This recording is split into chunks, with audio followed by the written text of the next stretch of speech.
슬기로운 라디오 생활 일부 이슈 인터뷰 시간입니다. 청년들에게 금융 혜택을 주는 정책들이 잇따라 나오면서 중장년층 사이에서 불공정 혜택이라 이런 목소리가 커지고 있습니다.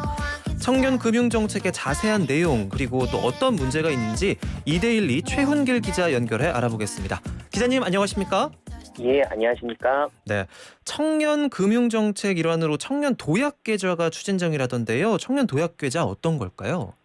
예, 우선 한마디로 그 결론부터 말씀을 드리면은요, 10년간 꾸준히 저축을 해서 1억 원을 만드는 청년 자산 형성 저축 상품입니다. 네. 요거의 이 정책이 어떻게 나왔는지 스토리를 말씀을 들으면요.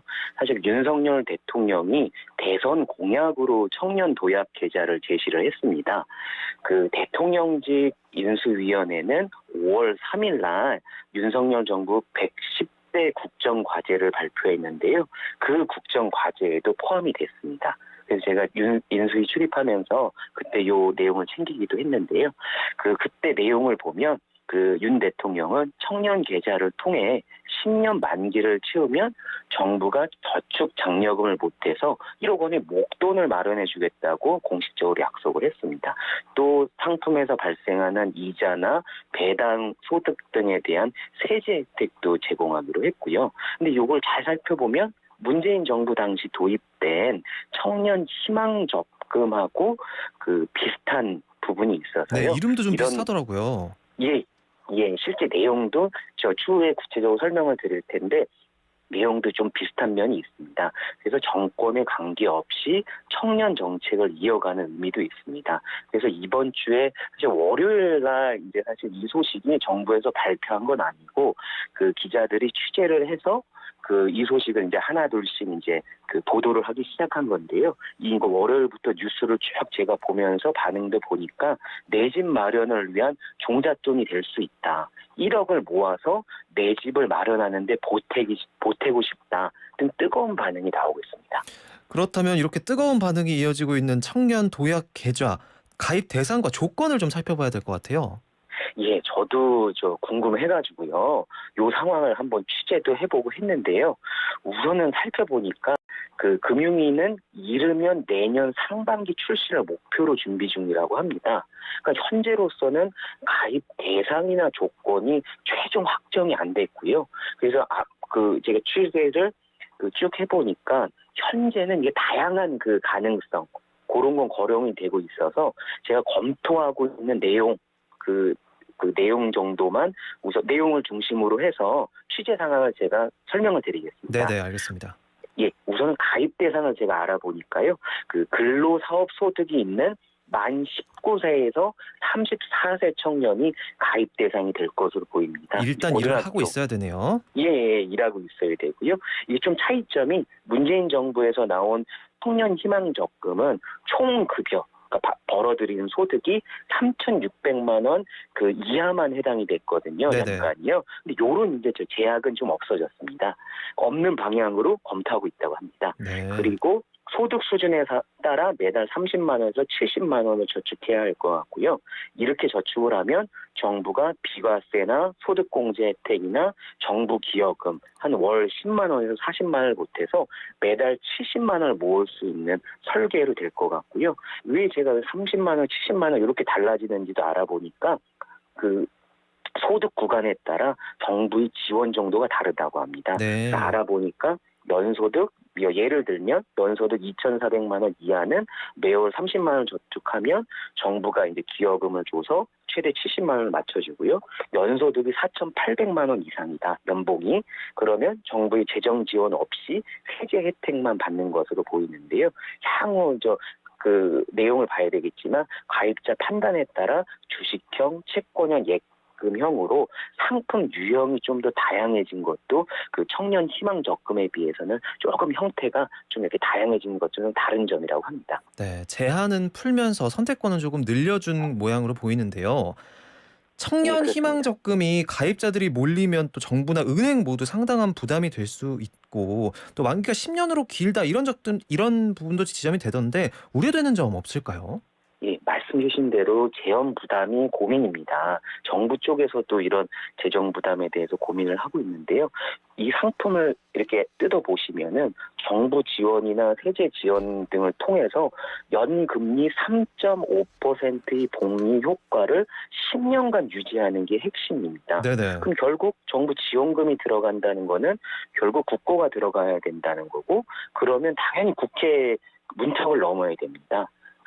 그 국회 심의를 통과해야 된다는 뜻인데요. 네네. 그러니까 몇 명을 그러면 할지에 따라 이 정부가 부담하는 국고 규모가 달라질 것으로 보입니다. 네. 그래서 제가 추산을 해보니까요.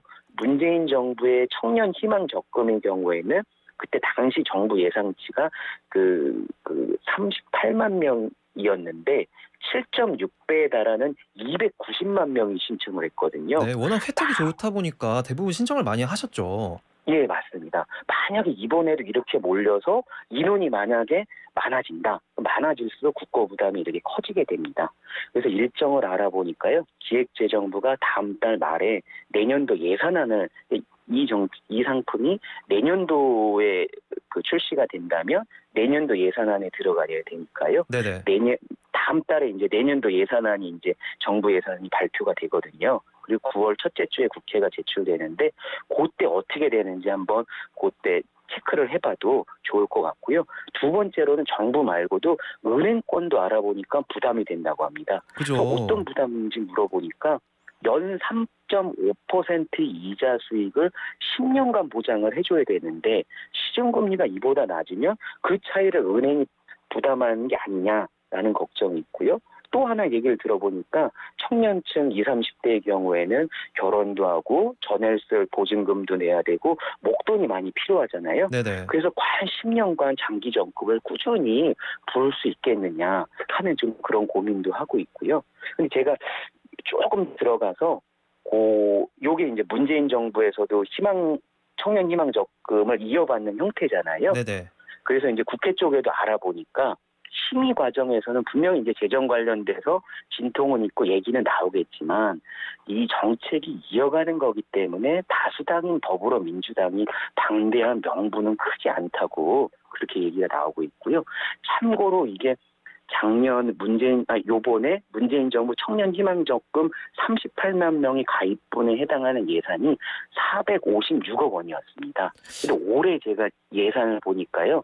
전체 국가 예산이 600조 원이 넘거든요. 네네. 그래서 사실 국회의원들이 정부 재정 부담이 있는 건 사실이지만 이거 이유로 이거를 막 깎거나 이거를 뭐 거절하거나 그렇게 하면은 오히려 좀 부담이 있을 것 같아서 제 생각에는 뭐 심의 과정에서 이런저런 말은 있겠으나 재정 부담 쪽에 좀 우려는 그렇게 크지는 않을 거라고 보입니다. 방금 이걸 이어받는다 이렇게 말씀을 해주셨는데 두 상품이 다른 상품인 거 아닌가요? 두 상품이 사실 구체적으로 보면 가입 대상도 다른 면이 있고요. 네네. 납입 한도나 금리를 얼마큼 보장해 주느냐, 지원금이나 그런 형태 그리고 세제 지원 방향 그런 거는 다른 건 있습니다. 네네. 하지만 청년들에게 그 목돈을 만들어주기 위해서 그와 관련해 정부의 지원이 들어가고 그런 형태에서는 좀 전체적인 그 취지나 방향성이 비슷하다 이런 말씀이. 방향성에서 이어가는 그런 측면이 있습니다. 네. 청년들에게는 물론 좋은 정책입니다만 뭐 중년층을 위한 금융 혜택은 없다. 이런 박탈감을 호소하는 반응들도 많더라고요. 이건 어떻게 보세요?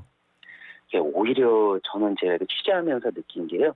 재정 부담에 대한 우려보다는 형평성 논란이 오히려 이제 정부가 고민하고 있는 1순위 고민거리 난제라고 이런 생각이 들었습니다. 네.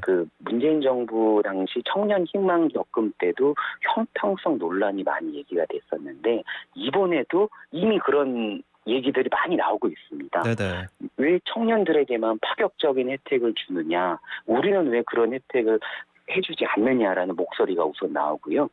청년 희망 적금 때 가입이 가능한 청년과 그렇지 않은 청년들 사이에서도 형평성 논란이 발생을 했는데요. 이번에도 그런 게 또 재현이 될 수가 있고요. 네. 또 하나는 나이대를 만 19세에서 34세로 이렇게 해놨기 때문에 청년들이 꼭 그 나이대만 해당되는 거냐 하는 거기서 나이대에 대한 그런 불만도 나올 수 있고요. 요번에도 청년 희망 적금 때 보면 신청이 폭주를 해서 이게 조기에 완판이 돼버렸습니다. 네네. 그러다 보니까 나는 요 만 19세에서 30세까지 대상자였는데 나는 왜 못 받는 거냐 그런 또 불만도 나올 수 있고 그래가지고요. 그 지원 대상에서 왜 배제되느냐 그 불만을 해결하는 게 정부의 1순위 과제라고 봅니다. 해당되는데도 신청을 못하는 분들도 있고 특히 또 1, 2년 차이로 신청조차 못하는 분들이 참 불만이 클 것 같은데 다른 연령대에도 좀 도움을 받을 수 있게 서민금융 지원책 필요하지 않을까요?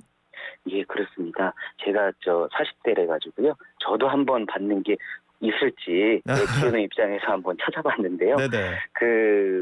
사실 거의 많지가 않습니다. 네. 지금 최근에 이제 정부 쪽에서 지난 14일 날 비상경제 민생대책회의를 해서 125조 원 플러스 알파 규모의 금융지원책을 내놨거든요. 네네. 그러니까 뭐 부채를 유예하고 뭐 경감하고 그런 이제 대책들이 나왔는데 그 대책을 이렇게 찾아봐도 실제적으로 최근에 이제 코로나로 어려운 소상공인이나 그런 취약계층들에 대한 지원 내용들이 이제 세대별 상관없이 담겨 있긴 한데 그냥 일반 뭐 직장인이나 대상으로 해서 폭넓게 전부 다 이렇게 지원을 하는 그런 거는 제가 이렇게 아직은 못 찾았고요. 그래서 제가 정부 쪽에도 왜 다른 대책은 없냐, 20대 뭐 청년 대책, 40대, 50대, 60대 대책은 왜 없느냐라고 하니까 한정된 재원 상황에서 일단 약한 고리인 청년부터